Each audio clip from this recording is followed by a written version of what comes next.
السلام عليكم يا حبايبي، يا رب تكونوا كلكم بخير وبصحة وسعادة وهنا. النهاردة جاية اتكلم معاكم عن موضوع جديد. موضوع بقى عن مين؟ عن حبيبتنا كلنا، مصر. مصر هي أمي، مصر هي الوطن، مصر هي عمود الدول العربية. وعلشان كده مصر يعتبر آخر الدول العربية اللي يعتبر ماسكة نفسها وماسكة الدول كلها حواليها. ففي ناس كتير بتسعى انها تخربها. ازاي تخربها؟ آه، مصر بالذات، يعني عايزه اقول لكم مصر بالذات غير كل الدول. يعني احنا عندنا جيشنا بالذات عندنا عقيده حلوه قوي، ان عندنا الشعب هو اللي في ظهر جيشنا، وجيشنا برضو في ظهر الشعب. بس احنا تماسك الشعب من الداخل هو اللي مخلي الجيش يتماسك. طب عشان احنا نخلص من الجيش ده، بعد الشر يعني الله اكبر، يخلصوا من جيشنا يعملوا ايه؟ فطبيعي لازم يفككوا الشعب. فعشان يفككوا الشعب لازم يبتدوا بالايه؟ بالاسره المصريه. يعملوا ايه بقى في الاسره المصريه؟ يبتدوا يفككوها من الداخل، تقوم الدوله تبقى هشه وتقع بسرعه. يعملوا ايه بقى في الاسره المصريه؟ يعني دلوقتي الست المصريه يعني معروف عنها انها متمسكه جدا باسرتها، متمسكه جدا ببيتها. فنقوم نضرب الاسره دي في العمق. يعني ايه؟ نبتدي نخلي الاسر تتفكك. يعني ايه؟ يعني دلوقتي لما جه الغلا ابتدت مثلا يبقى عندنا الحاله الاقتصاديه صعبه. دي نوع من انواع تفكك الاسره، ان في ازواج كتير ما قدروش ان هم يصرفوا على بيوتهم. دي اول حاجه. تاني حاجه، عشان نفرق ما بين الست والراجل ابتدوا يعملوا بينهم فتنه. فتنه ازاي بقى الفتنه دي؟ تعالى بقى اقول لك بيعملوا فتنه بينهم ازاي. الاعلام كان ليه دور واسع جدا في تدمير الاسره. يعني عملوا للست برنامج خاص بيها، ان هي يعني في مذيعه معينه ابتدت تاخد الست، تشغلها في ودنها وتتكلم معاها تتكلم معاها تتكلم معاها، بحيث ان هي تقويها على بيتها، تكون قاسية على جوزها، تكون هي القوية ويكون ليها السلطة. ابتدى يبقى فيه انشقاق في الأسرة. الست ما بقتش ست، بقت عايزة تاخد حقوقها. جت بقى واحدة تانية عملت برنامج تاني، ان هي الست ولا ليها اي لازمه، وتقوي الراجل عليها، وان هي ما بقاش ليها سلطه في البيت، وان هي سوري يعني تبقى خدامه لجوزها وملهاش كلمه، وان هم يلغوها خالص، ان انت داخل البيت مالكش زوجه، لا انت ليك جاريه قاعده تخدمك. فطبعا فالاتنين بقوا يشحنوا من كل ناحيه، حصل انشقاق ما بينهم، ابتدوا ينفروا من بعض، ابتدوا يبعدوا عن بعض. ابتدت حالات الطلاق تزيد، مش هننكر.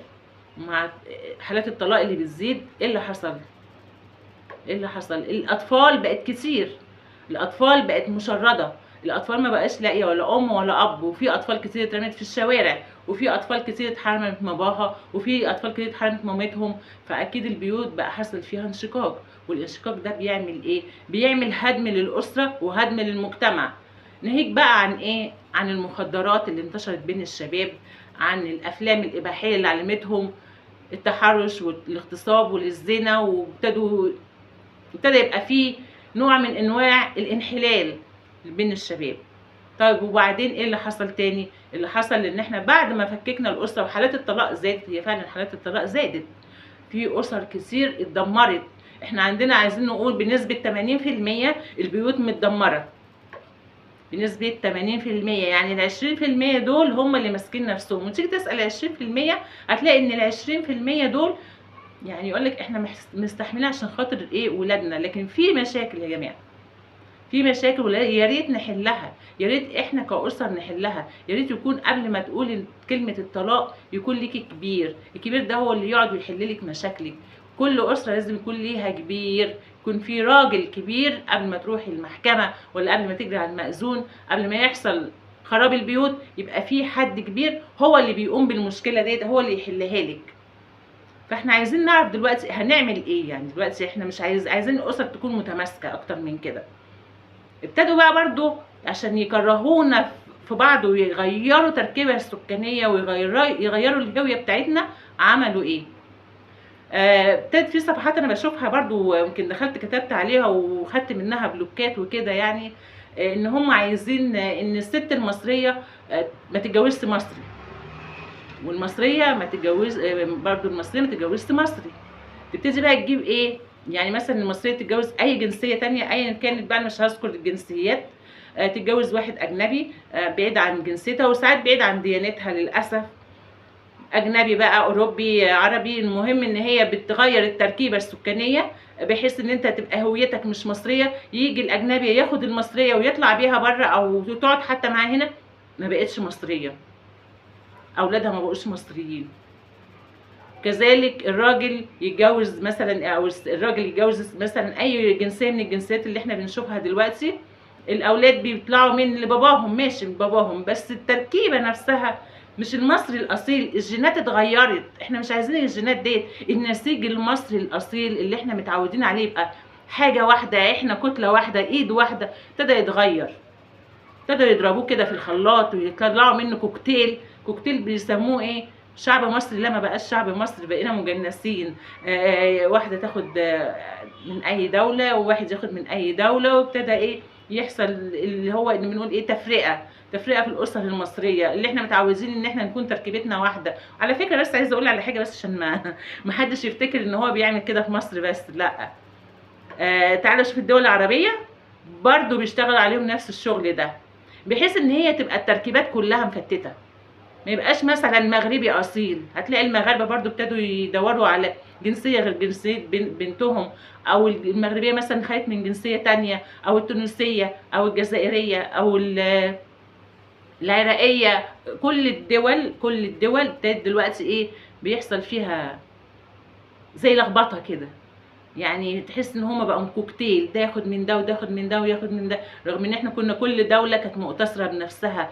السوشيال ميديا ليها عامل كبير قوي قوي في اللي هي انتشار الحته اللي هي ما بقاش فيه الحته القوميه، عارفين يعني ايه قوميه؟ ان انت تبقى ماسك في جذورك كده، ان انت مصري اصيل، او انت عراقي اصيل، او انت سوريه اصيله، او انت مغربي اصيل. ابتدوا يدخلوا كده، يتشعبوا كده الجنسيات في بعضها، يعملوا خليط خليط خليط خليط، مفيش دولة متماسكة كده. احنا بالعكس، انا نفسي كل دولة تبقى دولة عربية واحدة، يبقى احنا كل دولة ليها طابعها المميز، هويتها،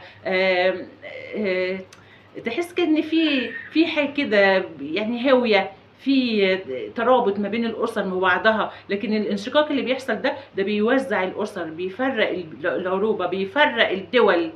انت عارف بتعمل خليط كده، بتعمل خليط خليط خليط، بتطلع حاجه مش متجانسه، يعني حاجه مش متجانسه، رغم انه ان يعني هي بتبقى اذواق، ومش حابه ان انا اتدخل في النقطه دي، بس الهويه بتضيع. فانت عشان تغير هويه البلاد بتضيعها، بتضيع تراثها، تاريخها، اصالتها، وجودها. احنا انا مش حابه كده الصراحه، انا عن نفسي مش حابه كده، حابه ان احنا نبقى وطن واحد كعروبه، بس كل واحد ليه طبعه، ليه اكلاته، ليه تراثه، ليه تاريخه. مش كل واحد يدخل بلد عايز ينسب التاريخ لنفسه او الاكل لنفسه، او لا، احنا مش عايزين كده، احنا بنميز كل بلد بطبيعها، وده اللي احنا عايزينه. وحكايه ان هم عايزين يوقعوا الاسره المصريه، فهم نجحوا بنسبه 50%، ودي حقيقه احنا عايزين نقولها. وفعلا ابتدت في جوازات، وابتدت في حالات طلاق، ابتدى في نفور ما بين الاسر وبعضيها، ابتدوا يعني ينخروا كده في اساس المجتمع المصري. فانا نفسي يبقى في وعي، يبقى في ان احنا نترابط اكتر، نتماسك اكتر بهويتنا، باساسنا، بعروبتنا، بمصريتنا، يبقى في حاله كده وطنيه، ان احنا بلدنا ثم بلدنا ثم بلدنا وبس. وده اللي انا بتمناه. لسه هيبقى في لينا حلقات كتير هنتكلم فيها عن حاجات تانية كتير ان شاء الله. تابعوني باذن الله، وما تنسوش شير ولايك وسبسكرايب، واتمنى اكون ضيفه خفيفه عليكم، والسلام عليكم.